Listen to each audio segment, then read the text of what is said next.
Salam, perkenalkan nama lengkap saya Pedro Gonzales Jahalu, mahasiswa semester 3 kelas A, jurusan Sosiologi, Fakultas Ilmu Sosial dan Ilmu Politik, Universitas Nusa Cendana. Baik, pada video yang kedua ini, saya akan kembali membahas buku dari teori sosiologi modern yang berjudul Simulation. Langsung saja pada inti pembahasan yang pertama. Pada awalnya, alegori simulasi terbaik diambil dari kisah Borges, di mana para kartografer kekaisaran membuat sebuah peta yang sangat detail. Simulasi pertama dimulai dari prinsip kesetaraan utopia negara radikal dari tanda sebagai nilai, dari tanda sebagai pembalikan dan hukuman mati dari setiap referensi. Sedangkan representasi mencoba menyerap simulasi dengan menafsirkannya sebagai representasi palsu. Simulasi menyelimuti keseluruhan bangunan representasi sebagai simulakrum itu sendiri. Simulasi yang terakhir dimulai dari prinsip bahwa tanda dan kenyataan adalah ekuivalen, bahwa jika ekuivalensi adalah utopis, maka itu adalah aksioma mendasar.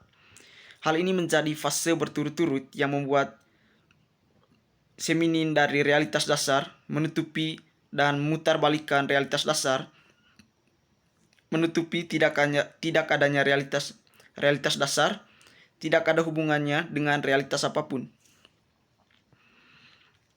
Transisi dari tanda-tanda yang menyamarkan sesuatu ke tanda-tanda yang menyamarkan bahwa tidak ada apa-apa menandai titik balik yang menentukan. Yang pertama, menyiratkan teologi kebenaran dan kerahasiaan atau yang masih menjadi gagasan ideologi.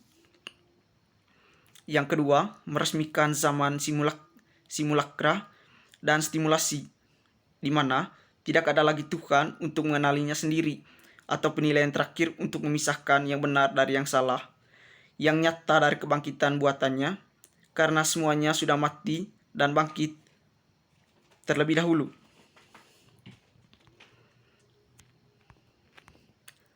Ramses. Etnologi hampir menemui kematian paradoks di tahun 1971 ketika pemerintah di Filipina memutuskan untuk mengembalikan beberapa lusin tasadai yang ditemukan jauh dalam hutan, di mana mereka telah hidup selama 8 abad tidak terganggu oleh sisi umat manusia, keadaan primitif mereka di luar jangkauan penjajah, wisatawan, dan etnolog. Atau dalam artian mereka masih terkungkung dalam kebudayaan mereka sendiri dan enggan untuk menerima budaya luar. Kedua, berlawanan dengan hadis paradoks. Para etnolog ingin melindungi diri mereka sendiri dengan menutup tasadai. Ini bukan masalah pengorbanan atau sains yang tidak pernah mengorbankan dirinya, selalu membunuh, tetapi dari simulasi pengorbanan objeknya untuk menyelamatkan prinsip realitasnya. Dan seperti halnya etnologi yang bermain dengan menyerahkannya objek lebih baik untuk memantapkan dirinya dalam bentuknya yang murni, jadi mesumifikasi hanya satu putaran lagi dalam spiral kepalsuan, hiperal dan imajiner. Disneyland adalah model sempurna dari semua perintah yang menjerat simulasi dunia. Dunia imajiner yang seharusnya membuat operasi sukses. Dalam hal imajiner ini merupakan satu-satunya fantasmagoria yang melekat dan kasih sayang orang banyak, dan dalam hal itu cukup berlebihan. Sementara itu, selimut ideologis justru berfungsi untuk menutupi sepertiga simulasi pesanan. Disneyland ada untuk menyembunyikan fakta bahwa itu adalah negara nyata, bahwa semua Amerika itu nyata. Disneyland disajikan sebagai imajiner untuk membuat kita percaya bahwa sisanya adalah nyata, padahal sebenarnya semua Los Angeles adalah Amerika di sekitarnya tidak nyata, tetapi dari urutan hiperreal, dan dari simulasi. Mantra politik. Skenario yang sama seperti Disneyland atau efek imajiner yang menyembunyikan kenyataan bahwa tidak ada lagi yang ada di luar daripada di dalam batas-batas perimeter buatan.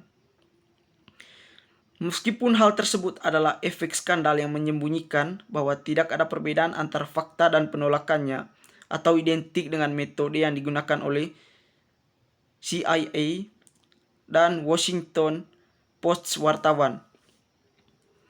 Ini hanya formula ideologi karena hubungan kekuatan yang sebenarnya didominasi oleh kapitalis dan mencela hubungan kekuatan sebagai skandal itu sendiri. Karena itu, ia menempatkan posisi deterministik dan moralistik yang sama dengan Washington Posting jurnalis.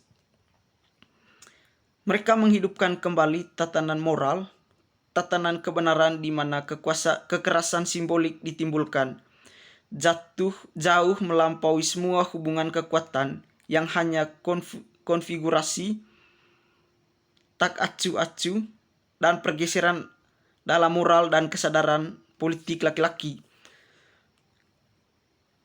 Karena mereka adalah identik, artinya dapat dibaca dengan cara lain untuk menyembunyikan skandal hari ini, atau dapat dikatakan tugasnya adalah menyembunyikan fakta itu tidak ada. Yang kedua, perintah simulakra. Palsu adalah skema dominan klasik periode dari Renaissance hingga revolusi industri.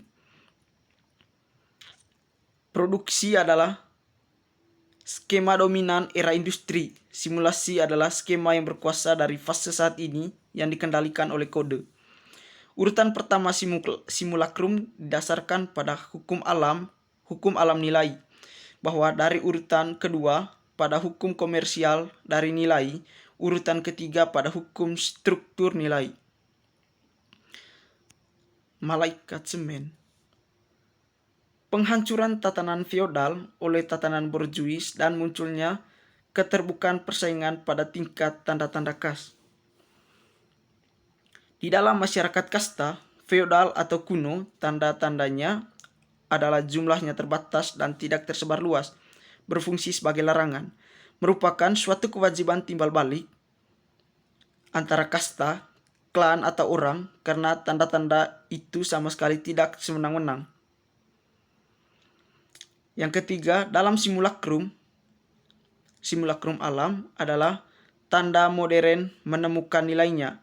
Dalam Renaissance itulah yang palsu, lahir bersama dengan alam. Otomasi robot. Seluruh dunia memisahkan dua makhluk buatan ini.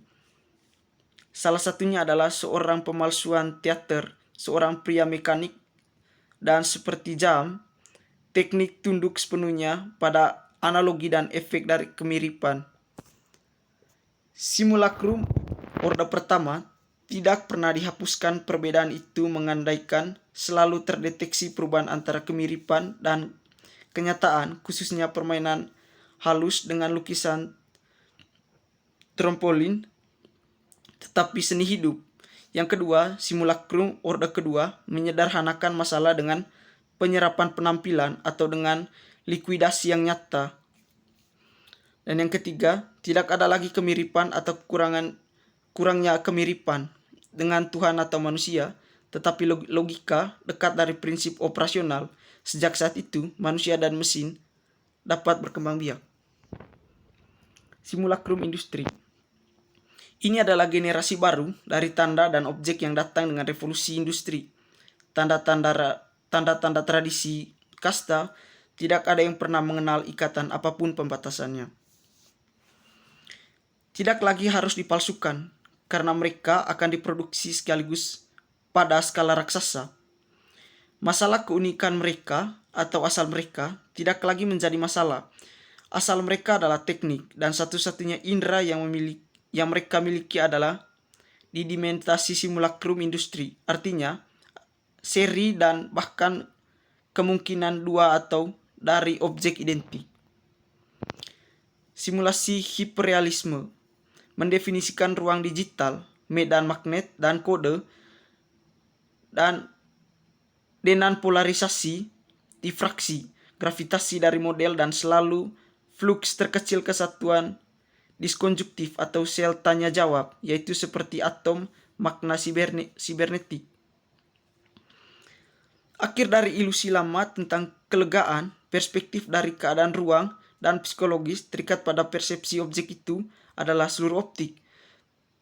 Tampilan menjadi operasional pada permukaan benda adalah tampilan menjadi kode molekul objek. Totaliter, birokrasi konsentrasi adalah skema yang berasal dari era hukum nilai dagang.